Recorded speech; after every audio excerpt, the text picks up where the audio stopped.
EMC की आज की कक्षा में आपका स्वागत है। और उद्यमशील क्षमताओं की अपनी बात चल रही है। हम उद्यमशील क्षमताओं के बारे में रोज चर्चा करते हैं। आज बात करेंगे निरंतर प्रगतिशील रहना, निरंतर प्रयत्न करना। अब देखिए, पिछली कक्षा में हमने बात की थी कि हमें विश्लेषण करना चाहिए। अब विश्लेषण करके आपने देख लिया कि सही क्या है और गलत क्या है। पिछली कक्षा में आपने सुना गिरकर संभलना। अगर आपको लग रहा है कि आप गिर रहे हैं तो आपको संभलना है। अगर आपको लग रहा है, विश्लेषण की बात हम कर रहे थे, तो आपने विश्लेषण कर लिया कि हाँ वाकई आप गलत रास्ते पर जा रहे हैं, तो आपको संभल जाना चाहिए और उसके बाद हताश नहीं होना है, बल्कि क्या करना है, निरंतर प्रयत्न करना है। आपको एफर्ट करने हैं, लगातार प्रयास करने हैं, हार नहीं माननी है। मैंने बताया था आपको पिछली कक्षा में कि कर्नल आशुतोष शर्मा ने 6.5 साल आर्मी के लिए, जब तक वो सफल नहीं हो गए तब तक वो प्रयास करते रहे। आर्मी में अपने देश के लिए सेवा करने के लिए, आर्मी में आने के लिए उन्होंने 6.5 साल तक प्रयास किया। जब तक वो सफल नहीं हुए तब तक वो प्रयास करते रहे। उन्होंने 6.5 साल तक हार नहीं मानी। तो आप निश्चित कर लीजिए आप कितने समर्पित हैं अपने लक्ष्य के प्रति, अपने उद्देश्यों के प्रति। यह बड़ा जरूरी विषय होता है कि आप निरंतर प्रयास करें, क्योंकि सदैव प्रयास करने से आपको सफलता मिलती है। करत करत अभ्यासते जड़मति होत सुजान, रसरी आवत जातते सिल पर परत निशान। अर्थात बार बार अभ्यास करने से जड़मति भी, मूर्ख व्यक्ति भी सज्जन हो जाता है। ठीक उसी प्रकार जिस प्रकार रसरी आवत जातते, रस्सी के आने जाने से, सिल पर परत निशान, पत्थर के ऊपर निशान पड़ जाते हैं।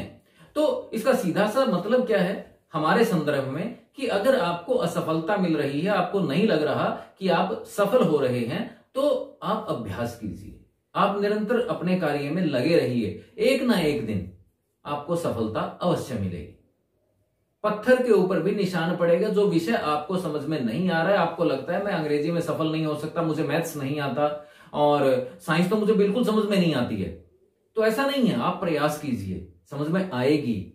सब विषय आपके समझ में आएंगे, आपका लक्ष्य आपको प्राप्त होगा। और बस जरूरी उसके लिए क्या है, निरंतर प्रयास करना। आप निरंतर प्रयास करते रहें, निरंतर प्रयास करने से ही आपको सफलता मिलेगी। मोहम्मद गौरी भारत पर कितनी बार आक्रमण किया और उस दिन तक वो आक्रमण करता रहा जब तक उसको सफलता नहीं मिली, जब तक वो जीत नहीं गया। आप इतिहास खोल करके पढ़िए, मोहम्मद गौरी ने इतनी बार भारत पर आक्रमण किया, लेकिन उस दिन तक वो चैन से नहीं बैठा जब तक उसको भारत पर विजय प्राप्त नहीं हो गई।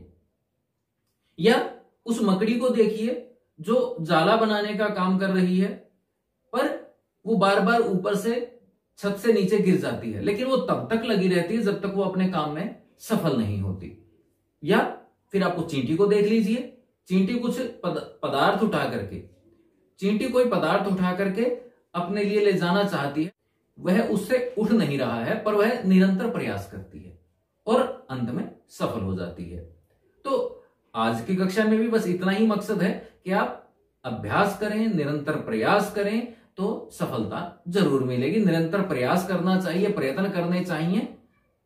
अपने प्रयत्नों को कभी कम नहीं होने देना चाहिए, कम नहीं करना चाहिए। यही सबसे सच्चे लक्ष्य को प्राप्त करने वाले व्यक्ति की पहचान होती है, कि वो कभी भी हार नहीं मानता।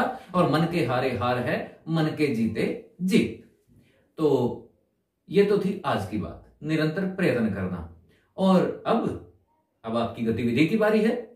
तो आप बताइए आपको क्या करना है, क्या करना चाहिए। आप मुझे एक कागज के ऊपर लिख करके भेजिए कि क्यों आपको लगता है कि आप अपने कार्य में सफल नहीं हो पाएंगे, और किस किस को लगता है कि मैं सफल हो जाऊंगा और क्यों सफल हो जाऊंगा। तो अपने विचारों को लिखिए, अपने मन के उद्गार बाहर निकालिए। उससे बहुत कुछ हमें सीख भी मिलेगी और आपको पता चलेगा खुद जिन बातों का आपको नहीं पता कि आपके मन के अंदर छुपी हुई हैं, तो वो बाहर निकालिए, कागज के ऊपर उनको लेकर के आइए और लिख करके भेजिए। किस तरह से आप प्रयत्न कर रहे हैं, आप सफल हो रहे हैं, असफल हो रहे हैं, या क्या क्या कार्य आपने अभी तक किया है, कैसा आपको महसूस होता है, ये सारी बातें आप लिख करके भेज दीजिए। मैं इंतजार करूंगा।